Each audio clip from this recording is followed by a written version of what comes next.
Good morning class. आज हम discuss करेंगे लॉस्ट स्प्रिंग के क्वेश्चन आंसर्स के ऊपर। मैं अपना स्क्रीन शेयर करने जा रहा हूँ, just hold on. Yes, now you can see my screen. अब आप मेरा स्क्रीन देख पा रहे हैं। चलिए स्टार्ट करते हैं। क्वेश्चन नंबर 1 पीडीएफ आप लोगों के पास ऑलरेडी मौजूद है। सो फर्स्ट क्वेश्चन इज, हमारा पहला क्वेश्चन है, listening to them, I see two distinct worlds. In the context of Mukesh, the bangle maker's son, which two worlds is Anis Jung referring to? ठीक है ना? Listening to them, I see two distinct worlds. Author जो है ये कह रही है, जब वो उनकी बातें सुनती है तब उसे दो दुनियाएं दिखाई दे रही होती हैं। ठीक है ना? इन किसके? मुकेश के कॉन्टेक्स्ट में, और जो कि बैंगल मेकर का सन है। ठीक है ना? जब वो उनकी बातें सुनती है, ठीक है ना, इन कॉन्टेक्स्ट मुकेश के बारे में, तब उसे दो तरह की दुनिया दिखाई देती हैं। ठीक है ना? तो चलिए, कौन सी वो दो दुनिया है जो मुकेश से जब वो क्या कहते हैं, कम्युनिकेट करती है, जब बातचीत करती है तो उसे क्या मिलता है कॉन्वर्सेशन के दौरान? तो चलिए देखते हैं। In the above context, Anis Jung is referring two worlds. The first world is Mukesh's parents, and second one is of Mukesh. His dreams were not to be big, were not too big, but was different. He wanted to become a motor mechanic. He knows that he will face many problems. Life of Firozabad is like an adversary to him. People of Firozabad surrender to their fate. They surrender of their hopes and desires. Mukesh was the one who refused it. He decided firmly that he will become a motor mechanic. तो चलिए देखते हैं। Above context के में अनीस जंग किस के में क्या है? दो वर्ल्ड्स, दो दुनिया के बारे में बात कर रही है। पहली दुनिया जो है, द फर्स्ट वर्ल्ड, जो पहली दुनिया है वो मुकेश के पेरेंट्स की है, और जो सेकंड वन है, जो दूसरी दुनिया है, वो मुकेश की है। उसके ड्रीम बड़े नहीं थे। His dreams were not too big. उसके जो सपने थे वो बड़े नहीं थे, लेकिन डिफरेंट थे, लेकिन अलग थे। वो मोटर मैकेनिक बनना चाहता था। उसे पता था, he knows that he will face many problems. उसे पता था कि उसे काफी सारी समस्याएं, दिक्कत का सामना करना पड़ेगा। Life of Firozabad is like an adversary to him. जो लाइफ ऑफ फिरोजाबाद थी, जो फिरोजाबाद की जिंदगी थी, वो एक तरह से उसके लिए दुश्मन का काम करती थी। ठीक है ना? यानी वो उसके फेवर में नहीं रहती थी। जो पीपल थे फिरोजाबाद के, उन्होंने सरेंडर कर दिया था, ठीक है ना, खुद को फेट के आगे। फेट माने अपने भाग्य के आगे उन्होंने सरेंडर कर लिया था, हार मान ली थी। दे surrender of their hopes and desire. उन्होंने अपने होप्स को, डिजायर्स दोनों को, जो उनकी होप आशाएं हैं, डिजायर इच्छा है, उन सभी को उन्होंने सरेंडर कर दिया था। Mukesh was the one who refuse it. लेकिन जो मुकेश था उसने रिफ्यूज कर दिया था, मना कर दिया था सरेंडर होने से। ठीक है ना? He decided firmly that he will become a motor mechanic. उसने डिसाइड कर लिया था, ठीक है ना, निश्चय कर लिया था, दृढ़ निश्चय, फ्रॉम मींस दृढ़, ठीक है ना, कि वो मोटर मैकेनिक बन के रहेगा। तो ये फर्स्ट क्वेश्चन है आपका कि जब अनीस जंग, जो हमारी ऑथर है और नरेटर भी इस चैप्टर की, जब वो मुकेश से मिलती हैं तो क्या होता है? ठीक है ना? उसे कौन सी दो दुनिया दिखाई देती है? तो उन्हें बेसिकली टू वर्ल्ड्स दिखाई देते हैं। The first one is of Mukesh and the second one is Mukesh parents. Mukesh के पेरेंट्स क्या थे? उन्होंने सरेंडर कर लिया था अपने होप्स को, अपने ड्रीम्स को। they completely surrender to their fate. अपने फेट में, अपने भाग्य पे मतलब पूरा छोड़ दिया था। But Mukesh was different. Mukesh अलग था। उसके ड्रीम्स बड़े नहीं थे, बट डिफरेंट थे। ठीक है ना? वो क्या बनना चाहता? he wanted to become a motor mechanic. वो जानता था कि इसके लिए उसे काफी सारी परेशानियों का सामना करना पड़ेगा, है ना? he will face many problems, but still उसने अपनी इच्छाओं पर जाना चाहा। ठीक है ना? Still he wants to fulfil his dreams. ठीक है ना? वो जानता था कि काफी सारी परेशानियां आएंगी। ही डिसाइडेड कि वो मोटर मैकेनिक बन के रहेगा। आई होप आपको फर्स्ट क्वेश्चन अच्छे से समझ में आया होगा। अगर दिक्कत है तो आप व्हाट्सएप में मुझसे कांटेक्ट कर सकते हैं। अब हम सेकंड क्वेश्चन पे आते हैं।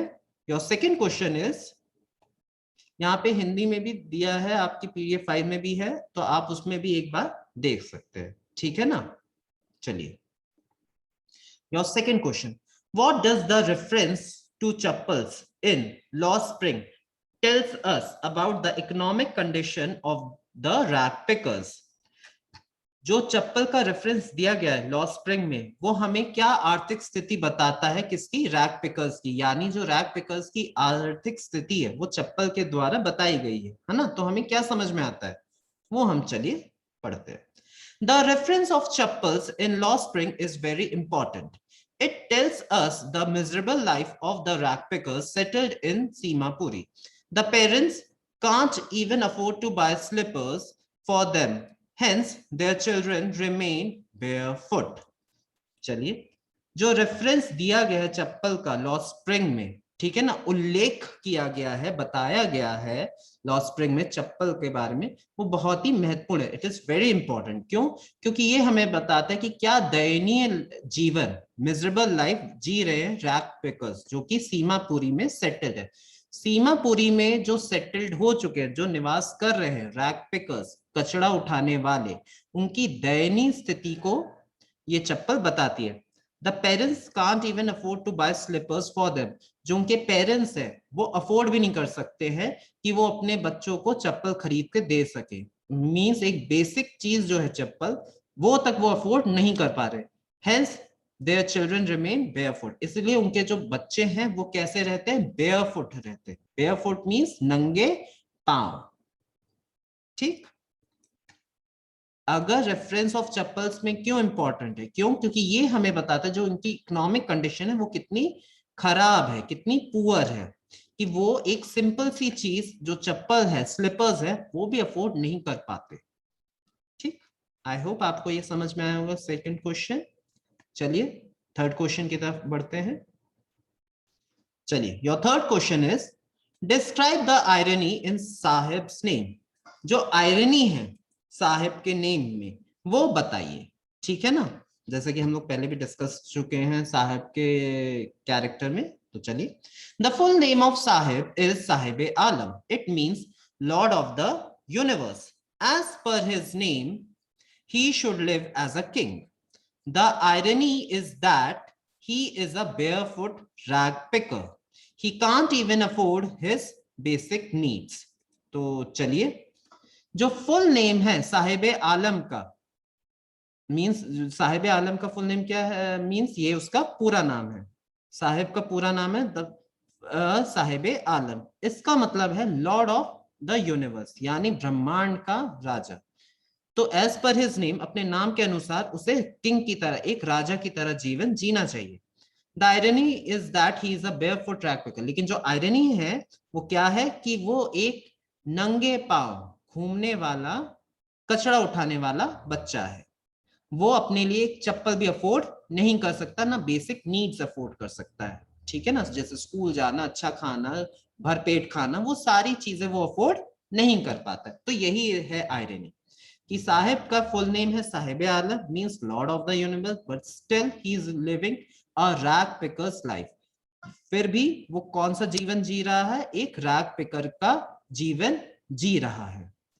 he can't even afford his basic needs। वो अपनी जो बेसिक जरूरत की चीजें हैं वो उन्हें भी अफोर्ड नहीं कर पा रहा, ठीक। आई होप आपको ये समझ में आया होगा सेकंड क्वेश्चन, थर्ड क्वेश्चन भी। तो चलिए अब आगे बढ़ते हैं। योर फोर्थ क्वेश्चन, आपका फोर्थ क्वेश्चन है, what did garbage mean to the children of Seemapuri and to their parents. और या फिर garbage has two different meanings, one for the children and one for the adults। means garbage का क्या अर्थ है सीमापुरी के वहां पे बसे पेरेंट्स के लिए और उनके बच्चों के लिए। क्वेश्चन आपका ये है, तो आंसर पढ़ते हैं, समझते हैं। For Simapuri children, garbage is something which is full of surprises। At many times they found wonders wrapped in something। For instance, they can found 10 or 1 rupee note in the garbage। For parents, garbage is means of survival। They sell garbage for cash। तो सीमापुरी के बच्चों के लिए garbage क्या है? जो कि full of surprises है, आश्चर्य से भरी हुई एक चीज है।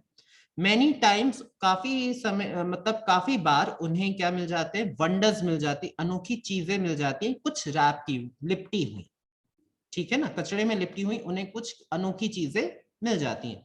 एग्जाम्पल के लिए उन्हें 10 रुपए का या 1 रुपए का नोट भी मिल सकता है, गार्बेज में मिलता रहता है।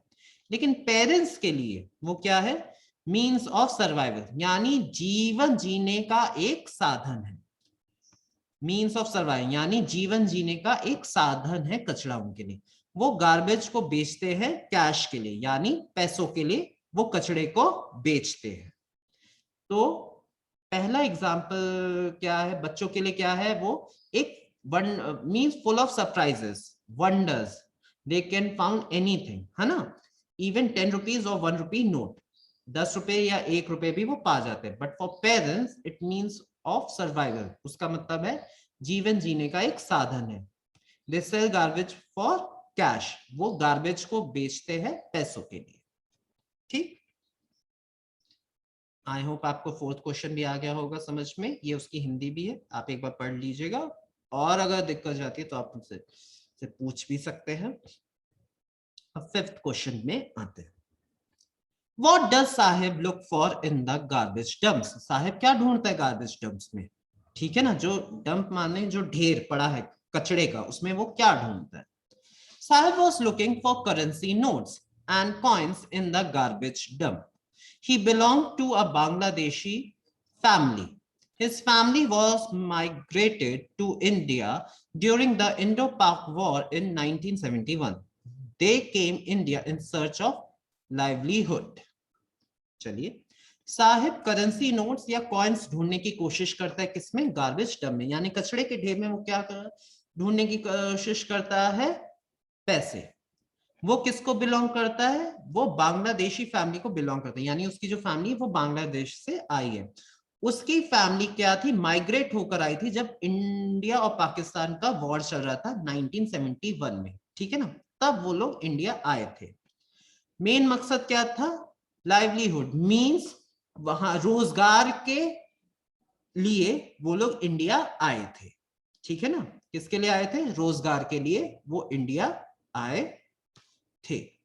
ठीक, अब चलिए, जस्ट होल्ड ऑन।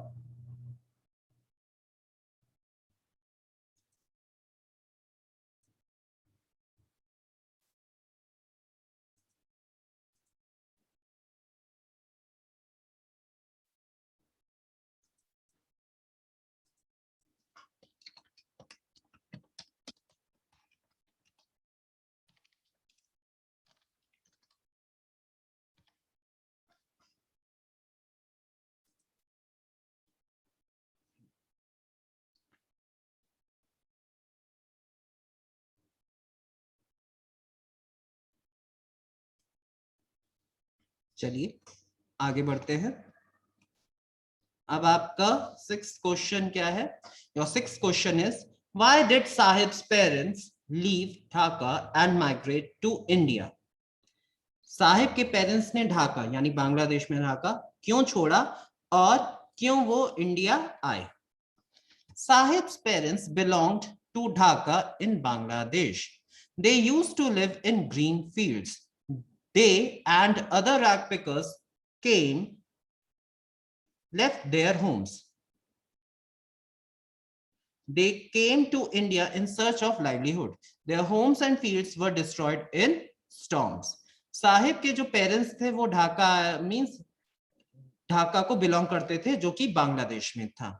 उनकी क्या होती थी? हरी फील्ड्स रहती थी, मींस खेत खलियान थे, हरे भरे खेत खलियान थे। वो और अदर रैपिकर्स आए थे, ठीक है ना। लेफ्ट देयर होम्स, उन अपना घर छोड़ के। They came to India in search of livelihood, वो इंडिया आए थे किसके तलाश में? रोजगार की तलाश में। उनके जो होम्स और फील्ड्स थे, उनके जो घर थे और जो खेत थे वो डिस्ट्रॉयड हो गए थे, खत्म हो गए थे, तबाह हो गए थे। कहां? तूफान में। तूफान बाढ़ के कारण उनके घर तबाह हो गए थे। Their homes and fields were destroyed because of storm, ठीक है ना। And Therefore they decided to means उन्होंने डिसाइड किया, निर्णय लिया कि वो इंडिया आएंगे इन सर्च ऑफ लाइवलीहुड, मीन्स रोजगार की तलाश में। ठीक, आई होप आपको समझ में आया होगा ये क्वेश्चन भी। अब चलिए आगे बढ़ते हैं।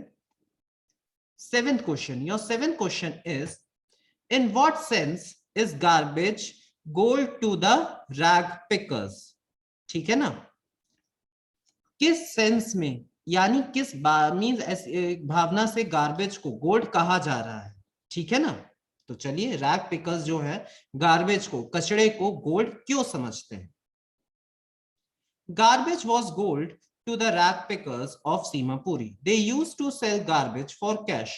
By this cash, they were able to buy food and necessary things for themselves. Sometimes they also found coins and rupees in the dumpsters. Garbage क्या है उनके लिए, was gold to the rag pickers of Simapuri. Garbage उनके लिए क्या है, सीमापुरी के कचड़े बीनने वालों के लिए सोने की तरह है। वो गार्बेज को कैश के लिए बेचा करते थे, पैसे के लिए बेचा करते थे। बाय दिस कैश, इस कैश से, इन पैसों से वो फूड और नेसेसरी थिंग्स खरीद पाते थे अपने लिए। ठीक है ना, यानी जो फूड आइटम्स है, खाने की सामग्री और जो जरूरत की आवश्यकताओं की चीजें वो उसने खरीद पाते थे। कभी कभार उन्हें सिक्के या पैसे भी डंपस्टर्स में, यानी कचड़े के ढेर में, डंपस्टर्स मींस कचड़े के ढेर में, उन्हें क्या मिल जाते थे, कॉइन, सिक्के और रुपए। ठीक, इसी वजह से जो कचड़ा था उनके लिए क्या था, सोने की तरह था। ठीक, गोल्ड की तरह था। आई होप आपको ये भी क्वेश्चन समझ में आया होगा। अब चलिए 8 क्वेश्चन आपका चेकआउट कर लेते हैं। Whom does Anees Jung blame for the sorry plight of the bangle maker? मीन्स अनीस जंग किसको दोष दे रही है, किसको ब्लेम कर रही है, बैंगल मेकर की दुर्दशाओं के लिए। तो देखते हैं, अनीस जंग blames the middleman, the policeman, the law makers, the bureaucrats and the politicians for the sorry plight of the bangle makers. These people plot against and exploit the poor bangle makers. ठीक, अनीस जंग किसको करी, middleman को। Middleman माने जो होते हैं वो बिचौले type के, ठीक है ना, जो सरकार और कारखानों के बीच करते हैं, बिचौले टाइप के आदमी, उनको। पुलिसमैन, ठीक है ना, पुलिस कर्मियों को। लॉ मेकर, जो कानून बनाने वाले। ब्यूरोक्रेट्स, सांसद।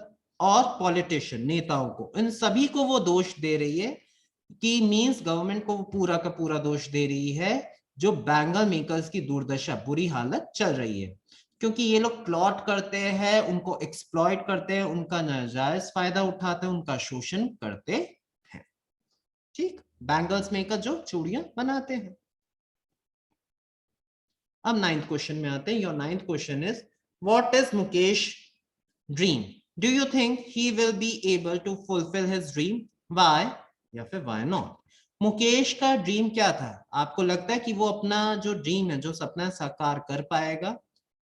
हाँ, अगर लगता है तो क्यों, और नहीं लगता है तो क्यों नहीं? तो चलिए, Mukesh's dream was to become a motor mechanic, but it was difficult for Mukesh to achieve his dream. He was getting forced to follow his family tradition. However, he was very determined. This determination could make him achieve his dream.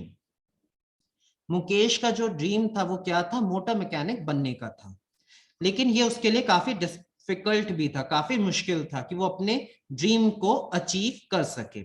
He was getting forced to follow his family tradition. उसे forced किया जा रहा था, मजबूर किया जा रहा था कि जो उनका फैमिली ट्रेडिशन है, ठीक है ना, जो उनके परिवार की जो परंपरा चल रही है चूड़ियां बनाने की, वो उसी को फॉलो करे। However, he was very determined. हालांकि वो बहुत ही ज्यादा डिटर्मिन्ड था, ठीक है ना, उस यही जो डिटर्मिनेशन था, इसी की वजह से वो अपने ड्रीम को अचीव कर सकता था।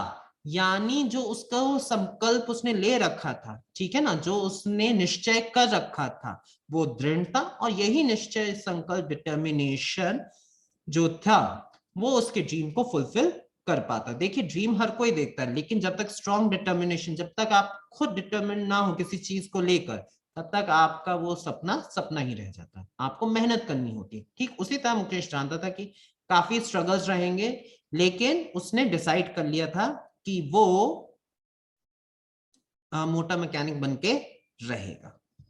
ठीक, 9th क्वेश्चन भी आए होप आपको समझ में आया होगा। 10th क्वेश्चन में आते हैं। योर 10th क्वेश्चन है, what job did Saheb take up, was he happy?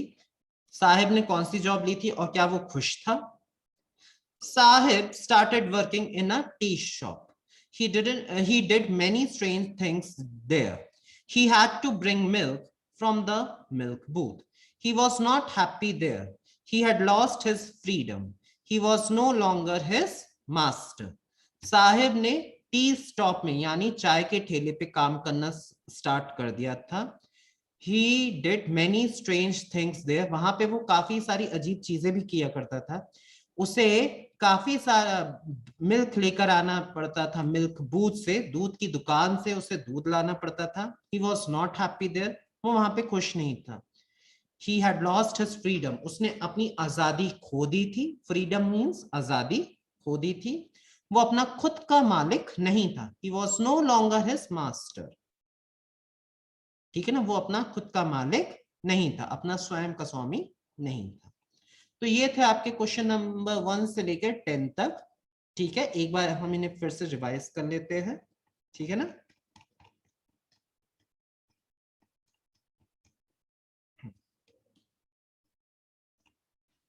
First question आपका जो है वो दो दुनियाओं के बारे में बात कर रहा है मुकेश से के कॉन्टेक्स्ट में। ठीक है ना, मुकेश के कॉन्टेक्स्ट में अनीस जन को दो दुनिया दिखाई देती है। द फर्स्ट वन इज कौन सी है, मुकेश के पेरेंट्स कह लीजिए, और सेकेंड वन मुकेश की खुद की लाइफ, ये दुनिया है। क्यों? क्योंकि मुकेश ने सरेंडर नहीं किया होता है अपने ड्रीम्स को। वो मोटर मैकेनिक बनना चाहता है, but his family has surrendered their desire, their hopes, सब कुछ उन्होंने सरेंडर कर लिया होता है। एंड दैट्स व्हाई वो हम कह सकते हैं कि यहाँ पे दो दुनिया है, कि एक ने हार मान ली और एक ने डिफीट नहीं करा है अपने आप को। डिफीट मींस हार।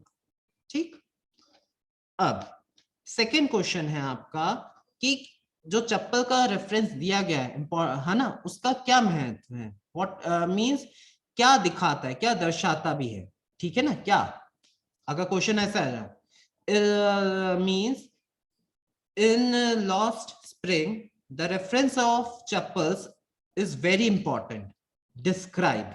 ठीक है ना, अगर इस तरह से भी क्वेश्चन आ जाता है कि जो लॉस्ट स्प्रिंग में है चप्पल का जो डिस्क्राइब दिया गया है, रेफरेंस जो संदर्भ दिया गया है, वो काफी महत्वपूर्ण है। ठीक, तो आप इसको भी फिर इसी आंसर को लिख सकते हैं। क्या रहेगा आपका जो रेफरेंस है चप्पल का, वो लॉस्ट स्प्रिंग में, the reference of chappal in lost spring is very important. ये हमें क्या बताता है? It tells us the miserable life of the rag picker settled in Seemapuri. जो दयनीय स्थिति है रैग पिकर्स की सीमापुरी में, ठीक है ना, वो उसको दिखाता है, उसके बारे में बताता है। Parents can't even afford to buy slippers for them, मींस जो पेरेंट्स है, जो अभिभावक हैं, जो उनके माता पिता हैं, वो अफोर्ड भी नहीं कर पाते हैं कि अपने बच्चों को एक चप्पल दे सके, उनकी बेसिक नीड्स को वो फुलफिल कर सके, और इसी वजह से वो बेयरफुट घूमते हैं। अगर ये भी पूछा जाता है क्वेश्चन में कि बच्चे क्यों बेयरफुट घूम रहे हैं, तो भी आप ये आंसर लिख सकते हैं। थर्ड है साहिब के नाम में आयरनी। तो जाहिर सी बात है, साहिब का पूरा नाम साहिब आलम था, जिसका मतलब होता है लॉर्ड ऑफ द यूनिवर्स, ब्रह्मांड का राजा। बट आयरनी इज कि वो एक क्या था, बेयरफुट रैग पिकर था, जो कि सीमापुरी में लिव करता था, और बेसिक नीड जो उसकी जरूरत की चीजें वो उन्हें भी अफोर्ड नहीं कर पाता था। ठीक, फोर्थ है आपका कि गार्बेज और के दो मतलब निकलते हैं, सीमापुरी के लोगों के लिए और उनके बच्चों के लिए। तो क्या रहता है, बच्चों के लिए वो वंडर्स है, ठीक है ना, जो कि किसी ना किसी चीज में रैप्ड रहता है, लिपटा हुआ रहता है। भाई यहाँ जब हम कचरा फेंकते तो ऐसे खुल के तो नहीं, पॉलिथिन्स में या कागज के बैग में, है ना, पेपर बैग में, इन सब में। तो वो उनके लिए क्यों, क्योंकि उनमें कभी उन्हें पैसे भी मिल जाया करते हैं। लेकिन पेरेंट्स के लिए वो it means of survival, means जीवन जीने का एक साधन है। क्यों, क्योंकि वो उसे सेल करके क्या मिलता था उन्हें, कैश मिलता था, नगद रुपए मिलते थे। फिफ्थ क्वेश्चन है कि साहब गार्बेज डंप्स में क्या देखता था। तो डंपस्टर में उस वो क्या चीज करता था, पैसे खोजा करता था। ठीक है ना। क्यों, क्योंकि वो बांग्लादेश फैमिली को बिलोंग करता था। उसकी फैमिली कब माइग्रेट होकर आई थी, जब इंडो पाक का वॉर चल रहा था, इंडिया और पाकिस्तान का युद्ध। ठीक है ना, इंडो पाक वॉर मतलब क्या होता है, इंडिया पाकिस्तान वॉर। ठीक, कहा 1971 में। वो किस लिए आए थे इंडिया, लाइवलीहुड, जीवन के मींस रोजगार के कारण वो इंडिया आए थे। योर सिक्स क्वेश्चन इज आपका जो सिक्स क्वेश्चन है कि जो साहिब के पेरेंट्स ने ढाका क्यों छोड़ा था और वो इंडिया क्यों आए थे माइग्रेट होकर। इसलिए छोड़ा था क्योंकि उनके वहां पे घर था, ग्रीन फील्ड थी, हरे भरे थे। वो और अदर रैप पिकर्स के, वो यहाँ आए थे। उन्होंने अपना लेफ्ट देयर होम्स, अपना घर छोड़ दिया था। वो इंडिया आए थे रोजगार की तलाश में। जो देयर होम है, उनके जो घर थे और फील्ड्स थे वो डिस्ट्रॉय हो गए थे, तबाह हो गए थे स्टॉर्म्स में।